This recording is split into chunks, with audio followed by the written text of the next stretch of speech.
Welcome fellow Airsoft players and enthusiasts, channel host Marshmallow. And in this series we are going to be tackling the Krytac LMG, more specifically the upgrades that we're going to put into it. This will be a multi-part series, but a great one nonetheless, so stick around.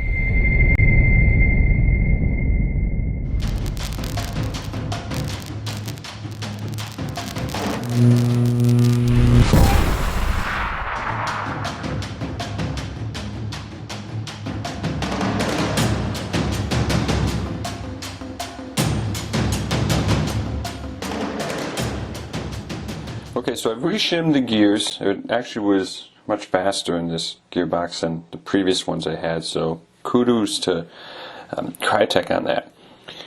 So now we come to the Mosfet.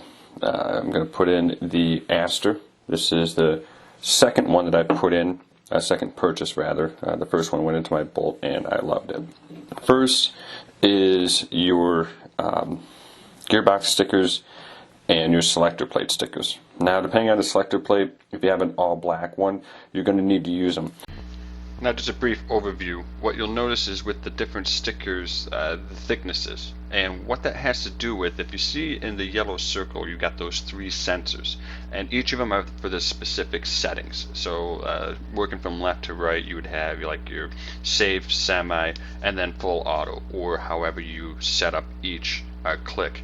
And the issue is if you have a selector plate that is all black or what have you, sometimes just that white sticker might not be enough to differentiate with those sensors, meaning that it'll keep bouncing around and not knowing where it is. So the center stickers there with that little bit of a black line, that one might be needed so that it can differentiate between each three, or if it's still having a reflection issue, you might have to go to the stickers all the way to the right with an even thicker black bar. So that's just kind of what those are for, just a brief overview. And that's why I highly recommend getting the USB link to be able to do it via the computer. Then that way you can see it in a better time frame instead of having to use the trigger, which I haven't used, and I imagine it's not easy.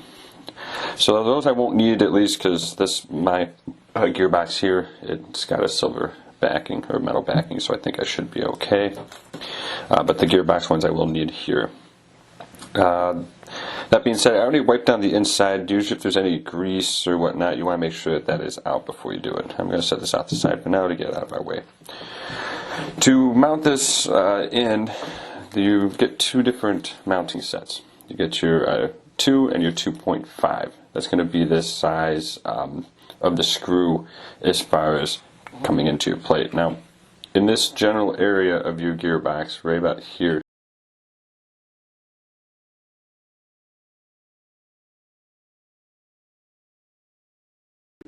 this is where that screw is going to go.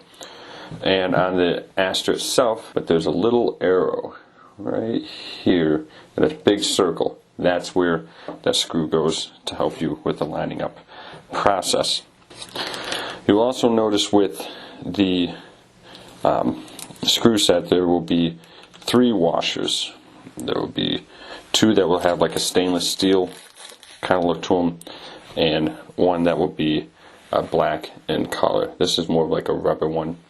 This is what goes on top of the Aster itself when you're doing the screws. So when you take the screw, you're going to put your metal one in first, and if you happen to need the second one, you would put that there, and then the last one is this rubber one.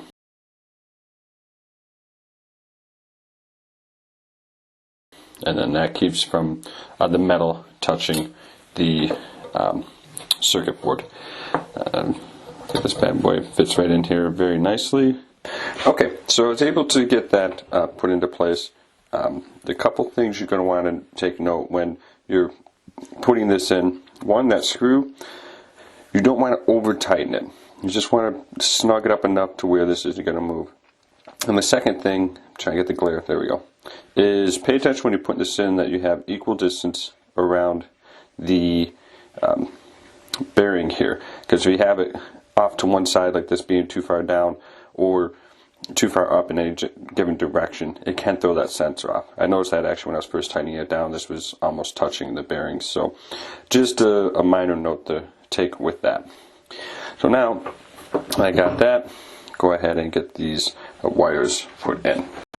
Alright, so now that I've got the wires and everything put in, I'm going to take a little bit of hot glue and just kind of try to put it in the little spots here to kind of give me a hand in holding the wires in place. So hopefully this will work.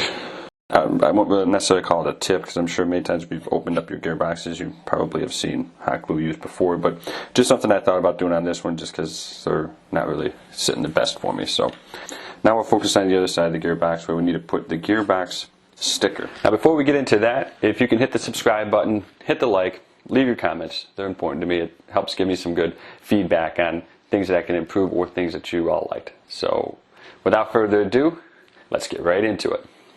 And it's going to go right in this spot here with the kind of crescent of that matching up with this little hole right here. Now this little metal bump here, some people have grinded that out for the sticker.